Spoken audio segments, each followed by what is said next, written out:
Сәлем достар, бүгін біз жаз үй өте ыстық, ошақтың пештің қасында жүріп тамақ істеген кішкене бізге қиындық туғызды. Сондықтан мен бүгін бір өзімше тез бірдеңені ойлап тапқан болып, етті қайнатып кеттім. 2,5 сағат болды. Бүгін біз солянка деген тамақ істейміз. Сонымен қазан ошақтың басында ұзақ уақыт өткізгісі келмейтін адамдарға арналған тамақ. Қазанымызды қыздырып аламыз. Мен мұздатқышта қатып тұрған ысталған тауық етін пайдаланамын. Оны текшелеп турап, кішкене суын сорықтырып аламын. Қағаз сүлгілерге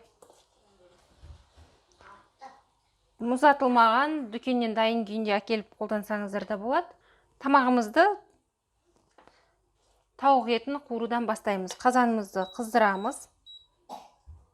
Қызып тұрған қазанға текшелеп туралынған, қақталған тауық етін жылдам 1 минут шамасында қуырып аламыз. Мен шұжық пайдаланбаймын, колбаса. Сондықтан басқа бір жерлердегі әзірлерден тіпті ерекшеленуі мүмкін біздің рецептіміз. Тауық еті табанына жабысуға жақын деңгейге жеткенде біз мұнда сұйық майды құйып, 4 ас қасық шамасында сұйық май құйып,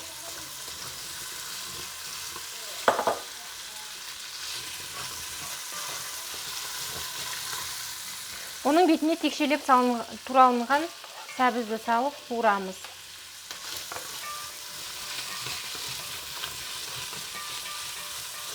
Сәбіз тісін бөлу керек және араластыруды тоқтатпаймыз. Сәбіз 3 минуттай қуырылған кезде ақырын тісін бөле бастады. Және оған 2-3 кішірек пиязды текшелеп турап бірге қуырамыз. Пияз кішкене жұмсара бастағанда 1,5 немесе 1 ас қасық томат пастасы, немесе кетчуп, немесе 2 дана қызанақ қосып, түс беретіндей етіп қосамыз және бірге қуырамыз. Араластыруды тоқтатпаймыз. Небары 10 минуттай қазанның маңында тұрамыз. Пияз қуырылып болып жатқанда томат немесе кетчуп салғаннан кейін бір қиярды, тұздалмаған қиярды қосып, тағы 1,5 минуттай қуырамыз. 1,5 минуттай қиярдан қуырғаннан кейін оған 3 кішірек картошканы салып, тағы да 1 минуттай қуырамыз. Араластыруды жиі араластырамыз. Картошка қуырылып жатқанда оның үстіне 1 ас қасықтай лимон шырынын сығып саламыз, құямыз.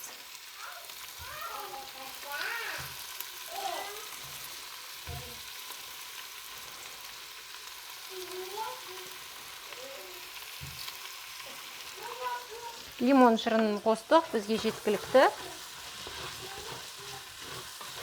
Егер лимонды турап салатын болсаңыздар, лимонды алдын ала 1 сағатқа мұздатқышқа салып, қатырып алыңыздар, сыртқы бөлігінің ақ жерлерінің қышқыл дәмі шықпас үшін. Картошканы салғаннан кейін 20-25-30 шақты зәйтүнді турап, консервідегі зәйтүн, әрбір бөлігін 3 бөлікке немесе 2 бөлікке бөліп, қуырып жатқан қуырып жатқан қуырмашымызға араластырып, одан әрі қуырамыз.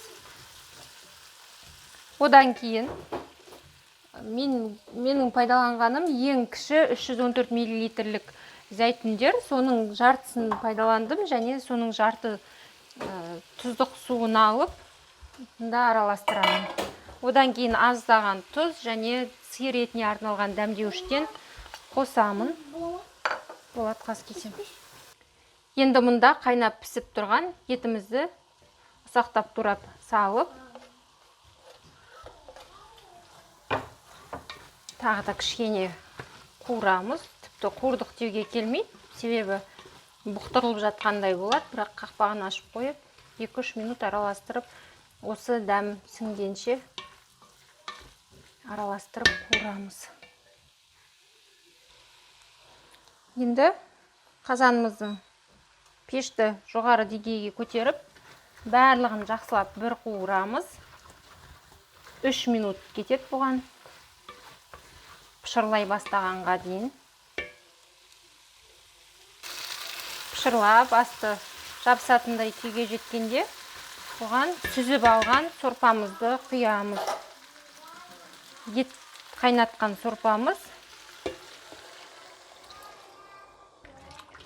Қаласаңыз бетіне су қосып көбейтуге болады. Және осы сорпа құйғаннан кейін картошкасы піскенше 5-10 минут көлемінде қайнатамыз. 10 минут арасында қайнағаннан кейін пешімізді өшіреміз және ыдысымызға аскөкті салып, тамағымызды ыстық күйінде үстіне құйып аламыз. Жазға аса қиын емес және жеңіл сорпа болады. Тамағымыз дайын және оның бетіне қаймақ емес, майонез емес, кәдімгі 2,5% айран араластырып, дастарханымызға ұсынамыз. Айранды молырақ араластыруыңызға болады. Татымына қарай қалауыңызша. Осындай біздің тамағымыз дайын. Ұнаса лайк басып пікір қалдырыңыздар. Арнаға тіркеліңіздер.